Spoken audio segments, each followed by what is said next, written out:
பெருந்தலைவர் தாத்தா காமராஜ் அவர்களுடைய பெருந்தொண்டர், காங்கிரஸ் கட்சியினுடைய மூத்த தலைவர்களில் ஒருவர்.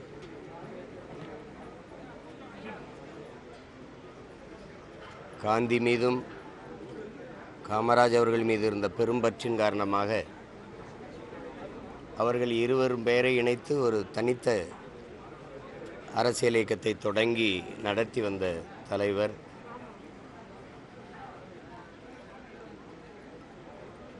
அரசியலையும் தாண்டி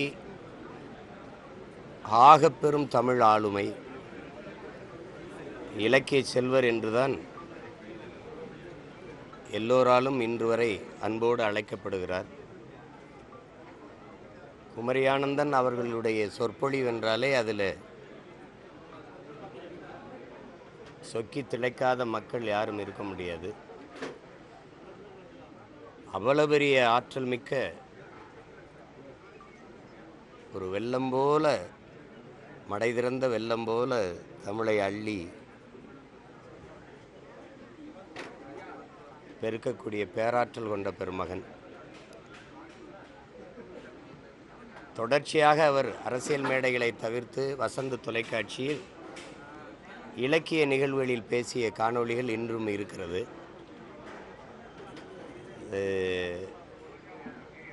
ஒரு அரிய சொத்து தான், தமிழ் இனத்தினுடைய ஒரு அரிய சொத்து. இப்படி எல்லாராலும் உருவாகி வர முடியாது.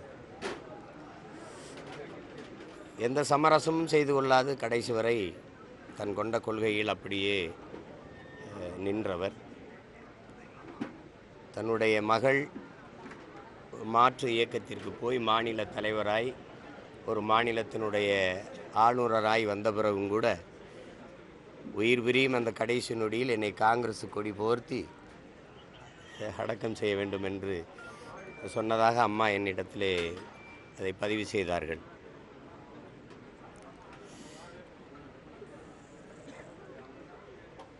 அப்படிப்பட்ட ஒரு பெருந்தலைவர். எம்மீது தனித்த அன்பு அவருக்கு எப்பவும் உண்டு. அவர் உடல்நிலை சரியில்லாது மருத்துவமனையில் இருந்தார். அப்போது கொரோனா நேரம். என்னுடைய அப்பா செந்தமிழன் அவர்கள் இறந்து போனதுக்கு நான் இங்கிருந்து என்னுடைய வாகனத்தில் ஊருக்கு சென்று கொண்டிருந்த போது ஒரு அழைப்பு, அது ஐயாவுடைய அழைப்பு தான். ஒரு மருத்துவமனையில் உடல் நலிவுற்று இருந்த, நலமற்று இருந்த அந்த நேரத்திலும் எடுத்து எனக்கு ஆறுதல் கூறி அந்த துக்கத்தை பகிர்ந்து கொண்டதை நினைக்கும்போது எனக்கு ரொம்ப நெகிழ்ச்சியாக இருக்கிறது. அவருக்கு அது அவசியம் இல்லை, ஆனாலும் அதை எடுத்து என்னோடு என்னுடைய துயரத்தை பகிர்ந்து கொண்டார்கள். அப்படிப்பட்ட ஒரு ஆகச்சிறந்த மனிதன், சிறந்த தலை சிறந்த இலக்கிய பேராற்றல், ஒரு தமிழ் அறிஞர், ஒரு தன்னலமற்ற தமிழ் இனத்திற்கான ஒரு தலைவர், பெரிய இந்திய பற்றாளர். குறிப்பாக வாஞ்சிநாதன் மீது, இந்திய நாட்டின் இறையாண்மை மீது, ஒருமைப்பாடு மீதும் பெரும்பற்று கொண்ட ஒரு பெரிய தலைவர்.